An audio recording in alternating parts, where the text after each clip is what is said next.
Bonjour à toutes et à tous, bienvenue en Terre Bretonne pour un nouveau Deep Check consacré à la ville de Rennes. Nous démarrons ce Deep Check consacré à la ville de Rennes par le pôle universitaire où l'on retrouve Xavier Castel. Bonjour Xavier. Bonjour. Vous êtes vice-président en charge de la valorisation à l'université de Rennes. Quels sont les atouts de l'écosystème rennais en matière de développement Deep Tech? Eh bien, l'écosystème rennais est extrêmement riche et fécond en innovation, valorisation et entrepreneuriat, et l'obtention du PUI Campus Innovation de l'université de Rennes, dont le chef de file est l'université de Rennes, va fédérer tous les acteurs sur le territoire. Si nous nous concentrons sur les acteurs académiques, ce seront les deux universités ainsi que les grandes écoles, les 4 organismes nationaux de recherche, notre filiale la Southwest Valorisation, le CHU de Rennes, ainsi que l'incubateur Allègre Emergis Bretagne. Xavier, est-ce qu'ici à Rennes, il y a des domaines spécifiques dans lesquels se développent les startups? Oui, tout à fait. Les domaines sont en lien étroit avec les 3 transitions de l'établissement public expérimental Université de Rennes et à très fort potentiel en innovation et valorisation, à savoir la transition dans le numérique et notamment la cybersécurité et l'intelligence artificielle, dans l'ingénierie durable et l'environnement, ainsi que dans les technologies de la santé et notamment l'e-santé. Quelles sont les ambitions, Xavier, du pôle universitaire d'innovation de Rennes? Le PUI Campus Innovation de Rennes sera le porteur de la stratégie en innovation du territoire avec 3 ambitions majeures. Tout d'abord, la massification de l'engagement de nos chercheurs et enseignants-chercheurs dans l'innovation, la valorisation et l'entrepreneuriat. Le renforcement de nos partenariats publics-privés par une meilleure lisibilité, visibilité et accessibilité des industriels à nos expertises et compétences scientifiques, techniques et technologiques. La 3e ambition est d'accroître le nombre de startups créées en optimisant la chaîne de valeur de la sensibilisation à la création jusqu'à l'accélération. Merci Xavier pour ces éléments de contexte. Bonne journée. Merci à vous. Et vous restez avec moi, on va checker la Deep Tech.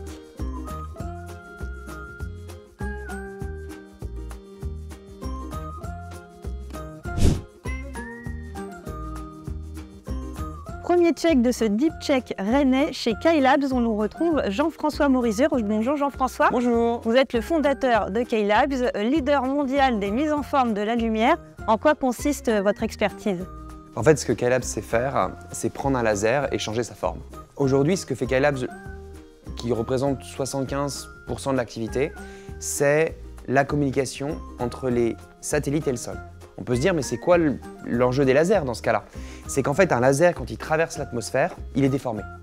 Et en fait, K-Labs, en traitant la forme de la lumière, permet de récupérer un signal solide. Au-delà de ça, on fait aussi du laser industriel pour améliorer les soudures, les découpes, l'impression 3D et d'autres applications pour les télécommunications ou la défense. Alors, la société a fêté ses 10 ans l'année dernière. Parlez-nous de sa création en 2013.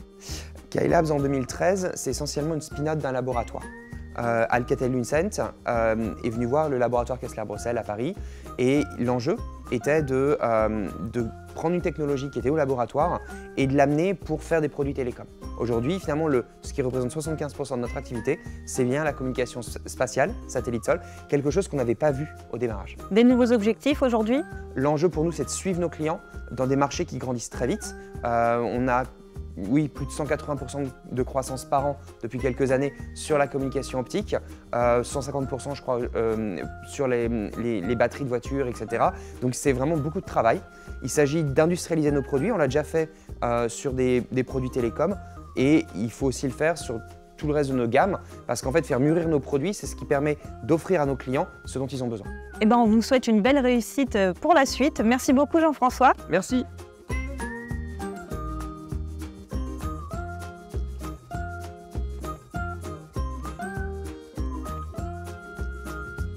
Nous voici à Cesson-Sévigné, au Digital Square, où l'on retrouve Justine Bonneau. Bonjour Justine. Bonjour. Vous êtes la fondatrice de Widulo.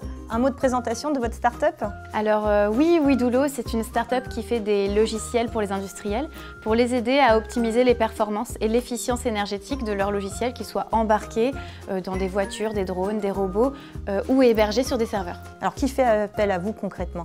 Des industriels assez variés, donc des secteurs que je viens de citer, principalement secteur de l'automobile, du véhicule au sens large, le spatial et puis la défense aussi. Et à partir du moment où il y a des enjeux justement de performance et d'efficience, on peut faire appel à nous.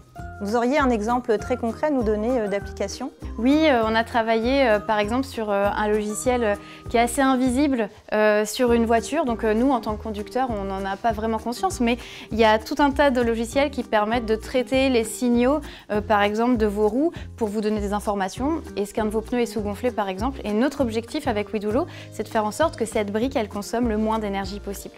C'est pour ça que vous parlez d'éco-conception de services numériques? Alors oui, l'éco-conception, c'est vraiment appliquer les règles de base qui permettent de faire que l'application elle consomme le juste besoin.